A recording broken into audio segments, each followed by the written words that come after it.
இந்த வீடியோல நம்ம வந்து ஒரு ஸ்வீட் தான் பண்ண போறோம். கண்டிப்பா நீங்க இத ட்ரை பண்ணி பாருங்க. இதுக்கு மெயின் இன்கிரீடியன்ட்டே வந்து அவல் தான். அவல் இருந்தா போதும். அவல், நாட்டு சர்க்கரை இல்ல நார்மல் சர்க்கரை இருந்தாலே போதும். நீங்க சூப்பரா பண்ணிடலாம்.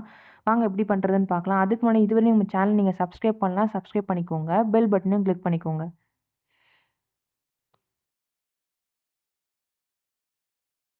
ஒரு பேன்ல 2 டேபிள் ஸ்பூன் அளவுக்கு நெய் விட்டுக்கோங்க. இதே நெய்யில தான் நம்ம அவலையும் வறுத்தெடுக்க போறோம். அதனால நீங்க 2 டேபிள் ஸ்பூன் யூஸ் பண்ணிக்கோங்க. கரெக்ட்டா இருக்கும். இதுல வந்து நீங்க முந்திரி, திராட்சை, பாதாம் எல்லாத்தையும் வந்து நல்லா பொன்னிறமா பொரிச்சு எடுத்துக்கோங்க.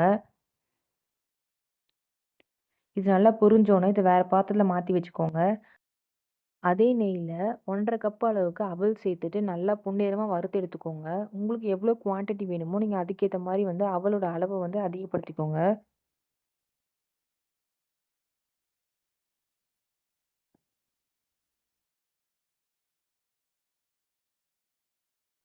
இந்த மாரி நல்லா கிரிஸ்பியா வந்து வறுத்து எடுத்துக்கோங்க. இத வந்து நல்லா ஆற வச்சு நம்ம வந்து அரைச்சு எடுத்துக்கலாம்.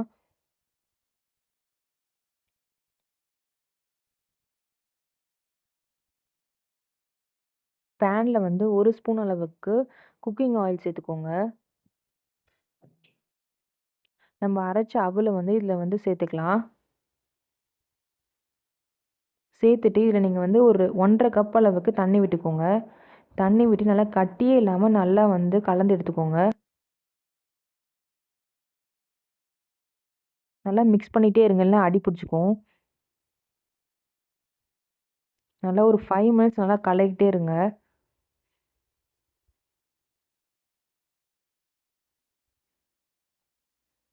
இந்த அவலோட பச்சை வாசனைலாம் அப்பதான் போகும். ஒரு 5 நிமிஷம் கழிச்சு 3/4 கப் அளவுக்கு நாட்டு சர்க்கரை சேர்த்துருக்கேன். உங்களுக்கு எவ்வளோ சர்க்கரை வேணுமோ நீங்க அதுக்கேத்த மாரி அளவு சேர்த்துக்கோங்க. இந்த சர்க்கரை நல்லா கட்டியே இல்லாம நல்லா கலந்து எடுத்துக்கோங்க.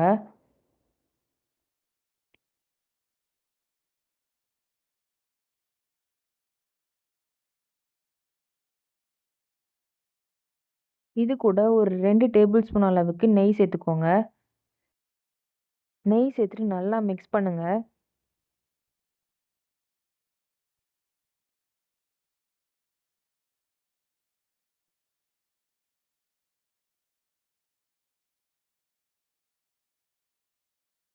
நெய் சேர்த்துட்டு நல்லா மிக்ஸ் பண்ணிங்கன்னா, இந்த பேன்ல வந்து நல்லா ஒட்டாம அல்வா மாரி நல்லா வரும். ஒரு 5 மினிட்ஸ் வந்து இத அப்படியே மூடி வச்சுருங்க. 5 மினிட்ஸ் கழிச்சுட்டு, நீங்க வந்து பொரிச்சு வச்ச பாதாம், முந்திரி, திராட்சை அதெல்லாம் மிக்ஸ் பண்ணிக்கோங்க. இது கூட நீங்க வந்து ஒரு 2 ஏலக்காய் நல்லா இடிச்சு சேர்த்துக்கோங்க. சேர்த்துட்டு நல்லா மிக்ஸ் பண்ணுங்க. இது நல்லா சூப்பரா ரெடி ஆயிடுச்சு. எப்பவுமே ரவ வச்சு கேசரி பண்ணியிருப்பீங்க. இல்ல வந்து கோதுமை அல்வா அந்த மாரி ட்ரை பண்ணியிருப்பீங்க. அவல் வச்சு கண்டிப்பா இந்த மாரி ஒரு நாள் பண்ணி பாருங்க. ரொம்பவே டேஸ்ட்டா இருக்கும். ரொம்ப டிஃப்ரெண்ட்டா இருக்கும். அவலோட ஸ்மெல் வந்து இதுல சூப்பரா இருக்கும். இந்த ரெசிபி உங்களுக்கு பிடிச்சிருந்துச்சா நம்ம சேனல் நீங்க சப்ஸ்கிரைப் பண்ணிக்கோங்க. பெல் பட்டனையும் கிளிக் பண்ணிக்கோங்க. Thank you.